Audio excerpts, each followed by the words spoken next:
नमस्कार विद्यार्थियों, मैं देवेंद्र पारिक स्वागत करता हूं आपका जी के बाई डी के चैनल पर। विद्यार्थियों, आरपीएससी फर्स्ट ग्रेड का जो फर्स्ट पेपर है उसके संदर्भ में हमारा कोर्स चल रहा था और लगातार चलेगा। ठीक है, मैं ये दावा नहीं करता कि मैं हाथों हाथ आपको कोर्स करा दूंगा। धीरे धीरे जितने वीडियो दे रहा हूँ उनको आराम से तैयार करते रहिए। बढ़िया क्वालिटी के वीडियो हैं। जो कंटेंट दे रहा हूँ उससे बार पढ़ने की कोई जरूरत आपको पड़ेगी नहीं, कंप्लीटली याद करवा रहा हूं। ठीक है, तो उस विषय में आपको एक विशेष ध्यान रखना है कि जल्दीबाजी नहीं करनी। आप अपने हिसाब से जो पढ़ा दिया उनको खूब रटो, अच्छी तरह जबानी कर लो, लेकिन मेरे पास जितना समय मिलेगा उसके अकॉर्डिंग मैं आपको पढ़ाऊंगा। लेकिन ये है कंप्लीट पढ़ाऊंगा और आता रहेगा रेगुलर। ठीक है, चलिए शुरू करते हैं। आज हम पढ़ेंगे मुगल कालीन हिंदी साहित्य। जो साहित्य की बात आती है तो उन्होंने जो फारसी के अंदर अनुवाद कराया मुगलों ने, वो तो हमने पढ़ लिया पिछले वीडियो में, कंप्लीटली हमने याद कर लिया। अब याद करेंगे हम हिंदी साहित्य, और निश्चित रूप से हमारा काम एक ही है, वो है याद करना। ठीक है, केवल याद करने के मकसद आए हो तो जरूर इस वीडियो पे डटे रहें, और केवल पढ़ने आए हो सुनने आए हो तो बिल्कुल नहीं।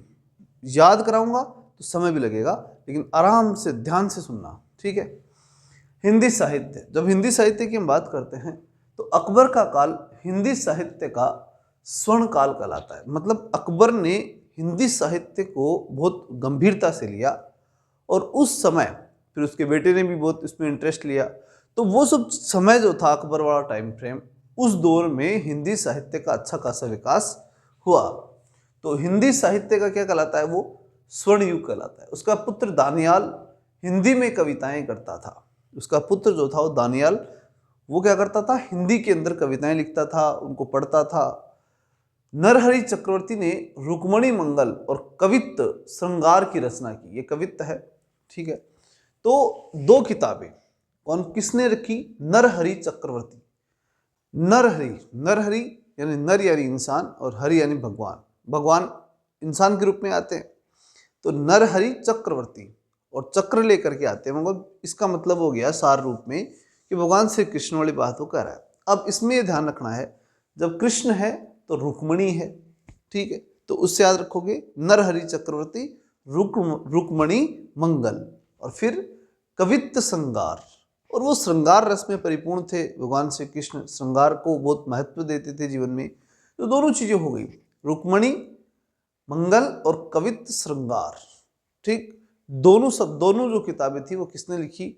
दोनों जो कविताएं थी, जो रचनाएं थी, वो लिखी थी नरहरि चक्रवर्ती ने। तो प्रश्न भी आपसे सीधे पूछा जाएगा कि रुक्मणी मंगल और कवित्त श्रृंगार, इसके रचनाकार कौन थे? तो नरहरि चक्रवर्ती थे। अगली बात आती है, अकबर ने नरहरि को महापात्र की उपाधि दी। अब जब ये लिखते थे ऐसा, तो ये महान थे, इसलिए महापात्र की उपाधि अकबर ने दे दी। तो तीन बातें हो गई, नरहरि चक्रवर्ती, रुक्मणी मंगल और कवित्त श्रृंगार की रचना की, और इस कारण से अकबर ने जो है उन्हें महापात्र की उपाधि दे दी। रसो पंचाध्यायी के लेखक अष्टछाप कवि नंददास थे। अगला व्यक्ति जो था वो था नंददास। जो हिंदी साहित्य में महत्वपूर्ण कार्य करने वाले थे वो थे नंददास। अब नंददास ने क्या किया था? नंददास जो थे उन्होंने, वो किस में से थे? अष्टछाप कवि मंडली में से थे नंददास, और उन्होंने किताब लिखी रसो पंचाध्यायी।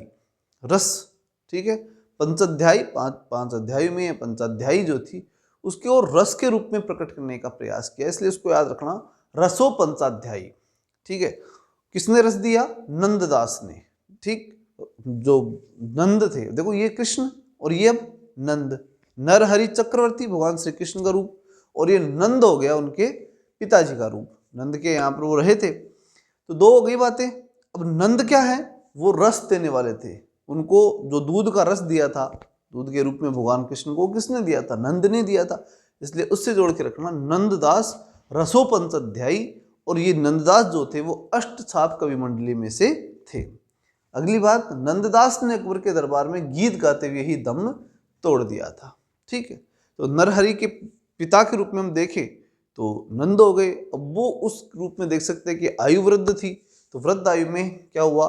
गीत गाते गाते ही मृत्यु हो गई। फिर आते हैं विट्ठल दास। दो व्यक्ति हो गए, नरहरि चक्रवर्ती, नंददास। तीसरे जो हैं वो हैं विट्ठल दास। विट्ठल दास ने 84 वैष्णवों की वार्ता की रचना की। विट्ठल दास 84 वैष्णव, ठीक है, वो ठाले बैठे थे आराम से। विट्ठल दास ठाले बैठे हुए दास थे, वो ईश्वर के रूप की आराधना कर रहे थे, ठाले बैठे थे। अब वो ईश्वर के ध्यान में ऐसे लग गए कि चोर आए और उनका सामान लेके चले गए।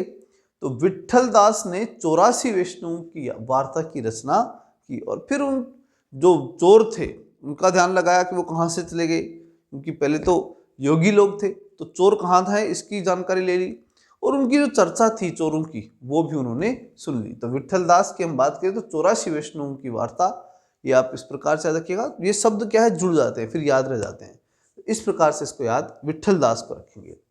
फिर आते हैं कुंभन दास। कुंभन दास भी इसी समय के थे, ये बड़े साहित्यिक थे।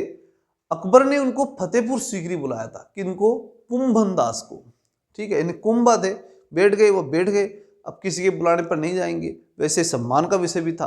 तो कुंभा याद रखना, कुंभन दास बड़े साहित्यिक थे, अकबर ने उनको फतेहपुर सीकरी बुलाया, लेकिन कुंभन दास ने यह कह करके स्वीकार कर दिया कि संतों को सीकरी जाने से क्या मतलब, संतम तो बैठे हुए, ठीक है, तो कुंभा के रूप में बैठे रहेंगे। और वैसे भी उनका स्वाभिमान भी ऐसा था कि वो राजाओं के यहाँ जाना पसंद नहीं करते थे। जिनके दर्शन से दुख उत्पन्न हो उनको उनसे दूर ही रहना चाहिए, कि मैं राजाओं के जाऊंगा फिर उनके वैभव को देखूंगा और उससे मुझे दुख होगा कि मेरे पास नहीं है, तो ऐसा काम ही क्यों करना है मेरे को। तो कुंभन दास जो थे वो भी अच्छे गीतकार थे, संत के रूप में थे, तो उन्होंने अकबर के दरबार में जाने से मना कर दिया और ये कहा कि वहां जाऊंगा तो मुझे दुख ही होगा। इस प्रकार से हिंदी साहित्य के कुछ महत्वपूर्ण विद्वान हमने पढ़े, आगे पढ़ेंगे, लेकिन इनको एक बार ध्यान में ले लो। सबसे पहले हमने बात किसकी की, नरहरि चक्रवर्ती की, रुक्मणी मंगल और कवित्त श्रृंगार मैंने बता दिया, एक बार माइंड में रिफ्रेश हो जाए बस, फिर पक्का है। उसके बाद अकबर ने नरहरि को क्या बताया था, महापात्र की उपाधि दे दी। फिर आए नंददास, नंददास ने रसोपंचाध्यायी लिखी। उसके बाद आए विट्ठल दास, विट्ठल दास 84 वैष्णवों की वार्ता लिखी इन्होंने, ठीक है। फिर आए कुंभन दास, कौन थे, कुंभन दास, कुंभन दास ने मना कर दिया था फतेहपुर सीकरी जाने से, ठीक है ना। ये सब चीजें आपको याद रखनी है। अगली बात आती है केशवदास।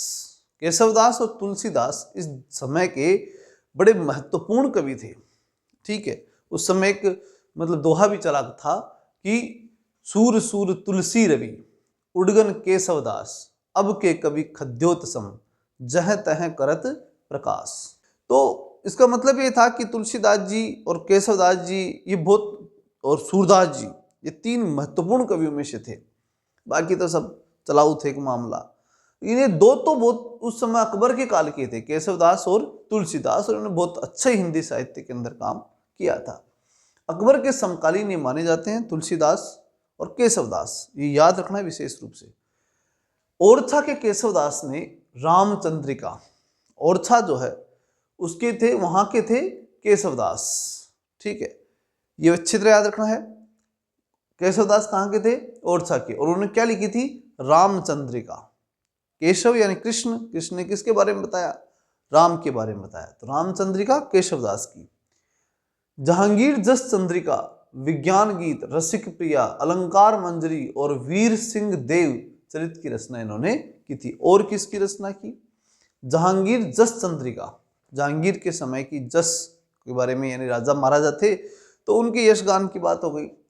विज्ञान गीत, रसिक प्रिया, अब राजा को खुश करके तो उसको तो साइड में कर दिया और बाकी चीजों पे लिखा, ठीक है, किस पे लिखा, विज्ञान, रस, अलंकार, ठीक है, ये सब अलंकार रस ये साहित्य के ही तो काम है। तो रस, रसिक प्रिया, अलंकार मंजरी, विज्ञान गीत, है ना, ये सब लिख रहा था। तो राजा ने फिर पूछा रहा क्या करने लग गया, मेरी बड़ाई करते करते ही, तो उसने कहा ठीक है, तेरे को भी क्या बताते हैं, वीर सिंह देव, कि तू सिंह की तरह रह, तू राजी रह, ठीक है, वीर सिंह देव। तो जहांगीर जस चंद्रिका, वीर सिंह देव, दो तो ऐसे याद रह जाएंगी। बाकी रह जाएगी विज्ञान रसिक, तो विज्ञान गीत, रसिक प्रिया और अलंकार मंजरी, ठीक, ये तीन वैसे याद रह जाएंगी, क्योंकि ये विज्ञान है, रसिक, रसिक के रूप में, अलंकार के रूप में, ये साहित्यिक बात हो गई, ये थोड़ी सी वैज्ञानिक बात हो गई। रामचंद्र जी का तो सबसे पहले नाम लेंगे, केशवदास हैं तो, ठीक है। तो केशवदास की किताबें कौन कौन सी हो गई, केशवदास ने रामचंद्रिका लिखी, जहांगीर जस चंद्रिका और वीर सिंह देव, ये दो वो हो गई। उसके बाद विज्ञान रस और उसके बाद अंतिम रूप में अलंकार। ये किताबें आपको याद रख लेनी है, केशवदास की थी। अब बढ़ते हैं आगे। जहांगीर ने जद्रुप गोसाई, किशनदास, राम मनोहर आदि को प्रश्रय दिया था। अब बात आती है कि जहांगीर ने और किसे दिया। भाई ये दिख रहा है कि जहांगीर के समय केशवदास था, अब और किस, हालांकि अकबर के समय भी थे केशवदास, तुलसीदास तो निश्चित रूप से अकबर के समय थे ही थे। केशवदास का भी समय अकबर और उसके बाद जहांगीर के समय तक रहा, ये आपको ध्यान रख लेना है। यहाँ जो महत्वपूर्ण बात आती है कि जहांगीर ने प्रॉपर किन लोगों को सपोर्ट किया, तो जहांगीर ने जद्रुप गोसाई को, किशनदास को, राम मनोहर को, ठीक है, इनको प्रश्रय दिया। तो देखो राम और किशन, राम कृष्ण यहाँ के मूल दो देवता, तो उनको मानना पड़ेगा उसको, किसको, जहांगीर को। जद्रुप गोसाई, जद्रुप और उनके रूप के रूप में कौन, गो गए गाय, तो गोसाई तीनों गए, राम कृष्ण और गोसाई। तो किशन, राम और गाय, इन तीनों को किसने मान लिया, जहांगीर ने मान लिया। ऐसा याद रख करके स्वीकार कर लेना इसको कि राम मनोहर, किशनदास, गोसाई, जहांगीर, ठीक है, ऐसे याद रख लेंगे। इन तीनों को इसने प्रश्रय दिया था, जहांगीर ने प्रश्रय दिया था। फिर आता है वृक्षराज बूटा, ये बेटा नहीं, यह बूटा, वृक्षराज बूटा, इसका नाम था वृक्ष, मतलब बूटा, बूटा मतलब होता है पेड़, वृक्ष बोल दो चाहे बूटा बोल दो, वही बात है। अब इस नामक कवि पर उसका विशेष अनुग्रह था, मतलब किसका, जहांगीर का, वृक्षराज पे। अब रामकृष्ण ये कहाँ बैठेंगे, वृक्ष के नीचे बैठते थे, तो उस वृक्ष का भी याद रख लेना, ठीक है। कौन कौन से कवि हो गए जिनके ऊपर जहांगीर का विशेष प्रेम था, सबसे पहले तो वृक्षराज बूटा। अब वृक्ष के नीचे कृष्ण है, राम है, राम किशन, और वो दोनों ही किसकी पूजा करते थे, गाय की, तो गोसाई। बस हो गए वृक्षराज बूटा, किशन, राम और उसके बाद गोसाई, ये याद रख लीजिए। अब बात आती है, ये सब जहांगीर के समय के कवि थे। डॉक्टर बेनी प्रसाद ने जहांगीर का काल मध्यकालीन भारत के इतिहास में साहित्य के अंगुष्ठ का युग कहा गया है। अब स्वर्ण युग पूछे हिंदी साहित्य का तो अकबर का काल, और अंगुष्ठ काल पूछे तो जहांगीर का काल, ठीक है ना। स्वर्ण काल के बाद महत्वपूर्ण काल अगर हिंदी साहित्य का था तो वो जहांगीर के समय का था, ये याद रख सकते हैं आप। तो दोनों पढ़ लिए अपन ने, अकबर के समय के पढ़े, उसके बाद ये पढ़े। अब हम बात करते हैं शाहजहां के काल के अंदर हिंदी साहित्य किस प्रकार से डेवलप हुआ। तुलसीदास जी की जितनी कविताएं हैं, जितनी बातें हैं, वो सब किस में आ जाएंगी, वो अकबर के काल में आ जाएंगी, क्योंकि तुलसीदास जी अकबर के समय थे। बस इतना सा याद रख लेना, तुलसीदास जी की जो भी किताब हो, वो जो भी एग्जाम में आए, वो सारी किसके समय की हो गई, अकबर के समय की हो गई, ये विशेष ध्यान रख लेना। और इसलिए मैंने इसमें डाला नहीं, क्योंकि काफ़ी इनका साहित्य तो खूब था, तो कितना याद करते, ठीक है। तो तुलसीदास जी का ध्यान रख लेना काफ़ी है। शाहजहां का काल हिंदी साहित्य का रीति काल कहा जाता है। स्वर्ण काल अकबर का काल, जहांगीर का काल अंगुष्ठ काल, और फिर रीति काल, ये किसका कहा जाता है, शाहजहां का, ठीक। पहले जहां आता है, फिर बाद में जहां आता है, तो शाहजहां, ठीक, रीति काल हो गया। शाहजहां स्वयं हिंदी बोलता था, हिंदी संगीत में उसकी विशेष रुचि भी थी। सुंदर श्रृंगार के लेखक, सुंदर कवित्व रत्नाकर के लेखक, सेनापति एवं चिंतामणि उसी के काल में हुए।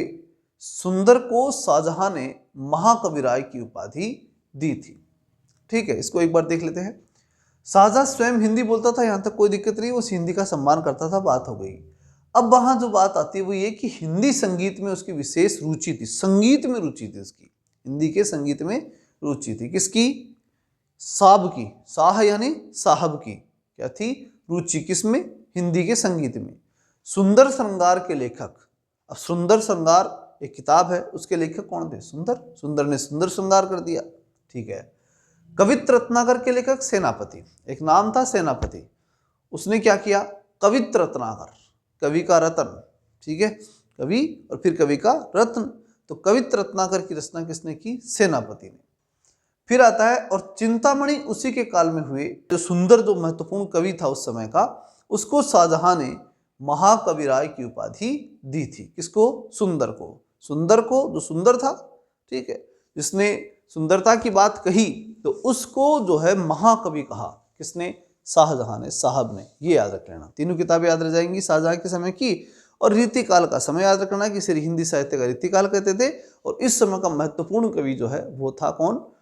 वो हो गया सुंदर। ठीक है, ये सब चीजें आपको याद रख लेनी है। अगली बात आती है कि सुंदर की अन्य रचनाएं। सुंदर महत्वपूर्ण था साहब के समय। उसके अंदर रचनाओं की हम बात करें तो बारहमासा और सिंहासन बत्तीसी, ये दो प्रमुख अन्य रचनाएं थी। कवित्र रत्नाकर तो सुंदर श्रृंगार तो थी, ठीक है, सेनापति की कवित्र रत्नाकर, लेकिन सुंदर की सुंदर श्रृंगार। तो सुंदर श्रृंगार तो उसकी रचना थी। उसके अलावा उसकी जो रचना थी वो कौन सी है? तो अन्य रचनाओं में बारहमासा और सिंहासन बत्तीसी। तो सिंहासन पे 12 महीने बैठे रहना चाहता था राजा, तो वो भी चाहता था कि बैठा रहे कौन? कवि। तो कवि ने भी उसकी बड़ाई ऐसे की कि 12 महीने सिंहासन पे बैठे रहो। तो 12 महीने, 12 मासा और सिंहासन बत्तीसी। और ये किसने लिखी थी? सुंदर ने। सुंदर किस समय का कवि था? शाहजहां का समय का कवि था। वह राजदूत का कार्य भी करते थे। कौन? सुंदर। प्रकृति प्रेमी कवि सेनापति। अब दूसरा जो महत्वपूर्ण व्यक्ति था किसके समय का? शाहजहां के समय। वो कौन था? सेनापति। ये ध्यान रखना। पहला कौन था इंपॉर्टेंट? सुंदर। शाहजहां के साहब सबसे पहले सुंदर चीज को देखते थे, फिर साहब किसको देखते थे? सेनापति को। तो सुंदर वाली कविता याद हो गई। कौन कौन सी थी? सुंदर श्रृंगार, और दो ये हो गई बारहमासा और सिंहासन बत्तीसी। ये सुंदर का काम हो गया। फिर आता है सेनापति की बात। सेनापति को 17वीं शताब्दी का युष्वर्थ कहा जाता है। चिंतामणि ने छंद विचार नामक पिंगल के ग्रंथ की रचना की। माथुर चौबे के नाम से विख्यात बिहारी लाल चौबे को जयसिंह का संरक्षण मिला, जिसने उन्हें राजकवि की पदवी से सुशोभित किया था। उन्होंने ब्रज भाषा में सतसई की रचना की थी। ठीक है, इसको फटाफट देख लीजिए। यहां हम बात करें किसकी? प्रकृति प्रेमी सेनापति था, और वो 17वीं शताब्दी का युष्वर्थ कहते थे। सेनापति को क्या कहते हैं? 17वीं शताब्दी का युष्वर्थ। युष्वर्थ एक कवि था अंग्रेज, वो फेमस था, तो उसके हिसाब से इसे क्या कहते थे? युष्वर्थ कहते थे 17वीं शताब्दी का। फिर आता है चिंतामणि। अब चिंतामणि जो था उसने छंद विचार नामक पिंगल के ग्रंथ की रचना की। अभी हमने बताया था चिंतामणि तीसरा कवि, सुंदर, सेनापति और चिंतामणि, ये तीन महत्वपूर्ण कवि थे। इसके अंदर चिंतामणि की जब हम बात करते हैं तो वहां छंद विचार नामक, चिंतामणि ने क्या लिखा? छंद पर विचार, छंद पर चिंता की। छंद के ऊपर किस क्या की? चिंता। तो चिंतामणि का छंद विचार ग्रंथ की रचना की। माथुर चौबे के नाम से विख्यात बिहारी लाल चौबे, एक नाम और याद रखना, बिहारी लाल चौबे, बस इतना काफी है। तो बिहारी लाल चौबे को जयसिंह का संरक्षण मिला हुआ था, जयपुर वाले जयसिंह का, जिसमें उन्हें राजकवि की पदवी से सुशोभित किया था। किसको? इस चौबे को। बिहारी जी जयसिंह जी के समय यहाँ जयपुर में थे बिहारी लाल, ये सब बिहारी जी के दो हम खूब पढ़े हैं। तो ये जयसिंह के समय थे, ये समय वही था, मुगलों का समय था। तो जयसिंह जो थे उसने बिहारी लाल चौबे को यानी बिहारी जी को संरक्षण दिया था। बिहारी जी की कविताएं आपने बचपन में खूब पढ़ी हैं। कवि बिहारी जी की सबसे महत्वपूर्ण बात ये थी कि बिहारी जी ने ब्रज भाषा के अंदर सतसई लिखी थी। वे थे राजस्थान से संबंधित, ठीक है, लेकिन ब्रज भाषा में लिखी बिहारी जी ने, क्योंकि जयसिंह राजस्थान के राजा थे, जयपुर के राजा थे, तो उनके दरबार में रहते थे कौन? बिहारी लाल चौबे। बिहारी लाल याद रखना, बिहारी जी याद रख लेना, ठीक है। ये मुगल काल की बात ही है लेकिन, ठीक है ना, ये आपको अच्छे से ध्यान रख लेना है। तो हमने पढ़ लिया ये हिंदी साहित्य के जो थे वो महत्वपूर्ण कवि थे मुगल काल के दौर में। चलिए मिलते हैं नेक्स्ट वीडियो में, तब तक के लिए जय हिंद, जय भारत।